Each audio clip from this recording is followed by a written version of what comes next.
Halo guys, welcome to End Running. Hari ini gue mau review SG Marathon yang gue ikutin tanggal 1 Desember kemarin. Ini adalah race full marathon pertama gue.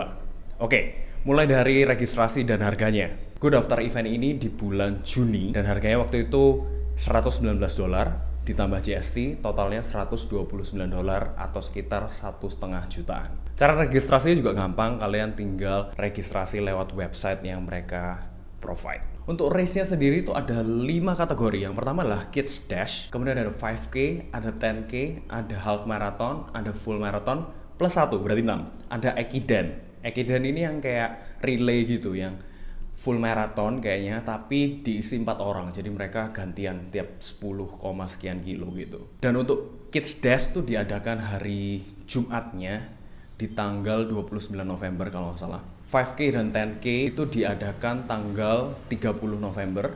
Kemudian Half Marathon, Ekiden, dan juga Full Marathon itu diadakan tanggal 1 Desembernya. Race Pack Collection-nya bertempat di Marina Bay Sands. Dan pengaturannya rapi banget, semua booth-boothnya lengkap di sana. Jadi kita nggak kebingungan mau ngambil di mana. Dan karena sponsornya banyak banget, jadi setelah kalian ngambil race pack kalian, itu banyak booth-booth sponsor yang siap menanti kalian. Dan juga banyak freebies yang kalian bisa nikmati di sana. Langsung masuk ke eventnya. Poin plus pertama yang gua harus acungi 4 jempol itu adalah crowd management dari event organizer SG Marathon ini. Untuk menghandle ribuan orang sebanyak itu, flow-nya mulus banget dan banyak banget volunteernya, banyak banget polisinya juga yang jaga. Jadi mulai dari jalan depan sebelum masuk garis start, masuk venue-nya waktu itu di F1 Pit, ada pagar-pagarnya, ada tulisan-tulisannya jelas. Jadi para peserta itu tinggal masuk mulus gitu aja. Masuk ke race-nya, gue rasa venue-nya juga oke banget. Jalanannya clear, steril, nggak ada mobil. Kemudian juga dipagar-pagarin gitu ya. Ada sih beberapa jalan yang mereka nggak bisa tutup total. Jadi kita pagerin orange gitu yang biasanya pagar lalu lintas ya, barrier. Kemudian di sebelahnya ada mobil lalu lalang. Tapi nggak pernah interfere kita punya jalan. Untuk water stationnya juga oke. Ada di tiap 2-3 km kalian bisa nemuin water station plus toilet juga, yang toilet cubicle gitu. Tapi memang di water stationnya tidak semeriah Jakarta Marathon yang gue pernah ikutin tahun 2022 lalu ya. Di situ tuh buah-buahnya lebih lengkap, ada semangka, ada nanas, ada macam-macam lah. Tapi kalau di sini ada pisang, tapi itu cuma ada di satu water station aja sepanjang 42 kilo. Kemudian kalau minumannya sih air putih dan juga semacam air kelapa gitu ya, atau air isotonik. Di water station kilometer awal itu volunteernya sempat chaos karena mungkin mereka kaget ya, karena para pelari kan langsung tiba-tiba jebret gitu. Jadi ada di water station kayak kilometer ke 10 ya, itu kita harus nunggu sekitar 30 detikan gitu untuk nunggu gelas-gelasnya bisa diisi air. Tapi setelah itu semua water station ini spot on banget. Secara tim medical juga ada di tiap 5 km pasti ada kayak mobil medical, ada tenda-tenda medical kalau kalian perlukan disemprot kayak salon pas, atau mungkin kalian perlu band-aid, atau ada yang emergency dan lain sebagainya. Nah memang yang kerasa lumayan sepi itu spectatorsnya ya, yang di samping-samping. Waktu gue ikutan Jakarta Marathon tahun 2022, gue bisa bandinginnya dengan Jakarta Marathon yang sama-sama event besar. Itu lebih banyak penyemangatnya memang, baik dari IO-nya maupun dari crowd yang orang-orang random datang gitu. Lebih rame, lebih vibrant. Di Singapura ini hanya ada di beberapa spot aja. Poin plusnya juga untuk kalian pelari yang baru virgin full marathon kayak gue, menurut gue SG Marathon nih generous banget ngasih cut off time-nya, yaitu 7,5 jam.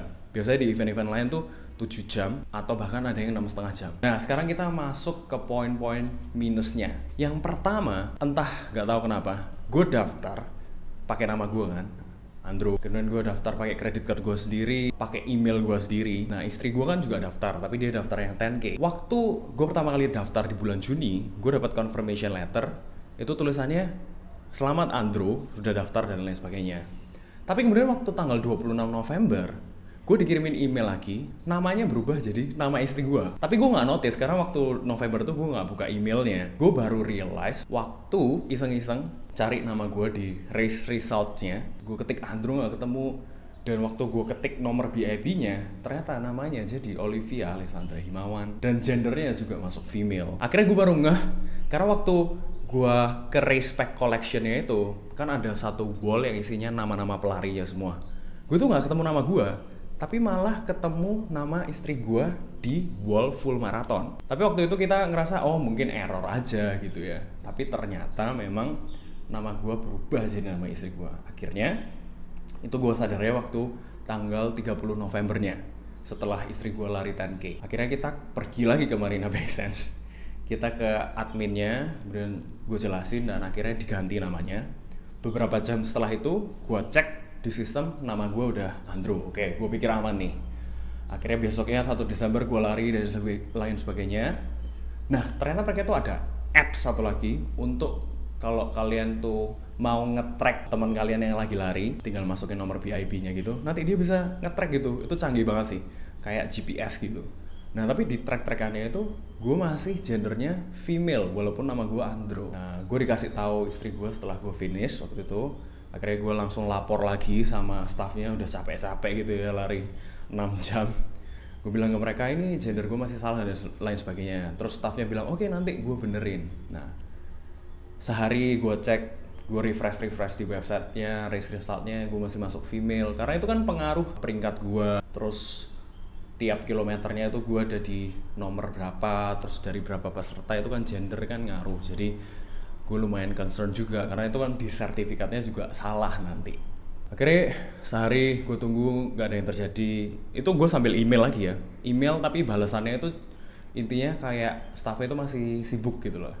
Gue email kedua, ketiga, gak ada balasan. Sampai di hari ketiga gue cek lagi resultnya, tetap gak berubah. Akhirnya gue komen di Instagramnya, udah pakai caps lock tuh. Setelah gue komen di Instagramnya baru ditanggepin sama dia. Kemudian besoknya gue cek lagi, udah bener, gender gue udah kembali ke pria.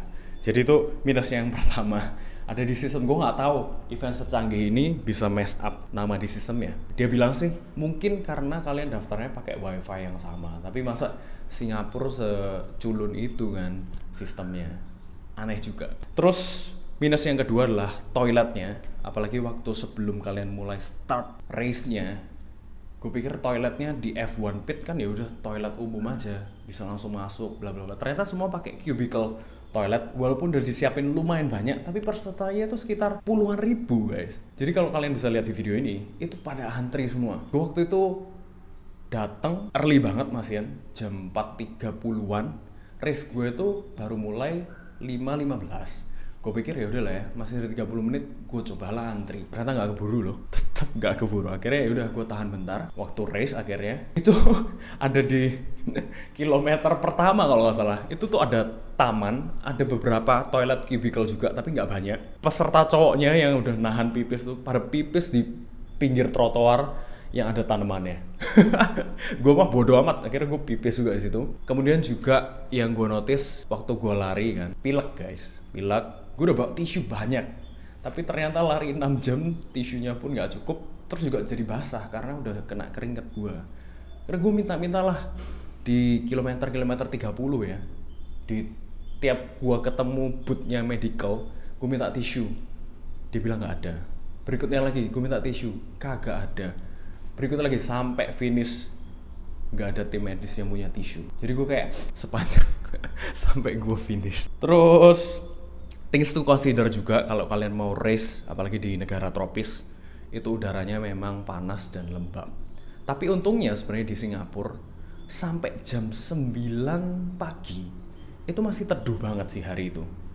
Tapi begitu 9 ke atas, nah itu udah panasnya kena banget. Apalagi waktu itu kita lari di kayak semacam flyovernya itu, wah itu kesentrong matahari luar biasa panas.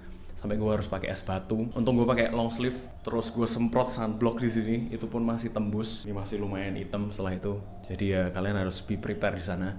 Dan setelah gue baca riset, pelari-pelari yang lari di negara tropis itu biasanya finish time-nya nambah 15 menit. Karena memang kondisinya kurang mendukung. Tapi overall, it was a nice event, well organized. Gue puas banget, akhirnya goal gue terpenuhi tahun ini. Gue lari full maraton. Walaupun gue belum finish strong, target gue tuh finish 6 jam 18 menit. Tapi kenyataannya gila. Setelah kilometer 32 sampai kilometer 42, gue cuma bisa jalan cepet. Harus latihan lagi. Harus latihan long run lagi. Jadi finish time gue itu 6 jam 47 menit. Nah, ini juga note juga. Course-nya SG Marathon ini kelebihan sekitar 800 meter. Jadi kalau gue lihat di Apple Watch gue, sebenarnya gue udah finish full marathon tuh 6 jam 30 menitan. Anyways, itulah tadi full review SG Marathon. Thank you for watching this video. I'll see you guys in the next video. Bye-bye.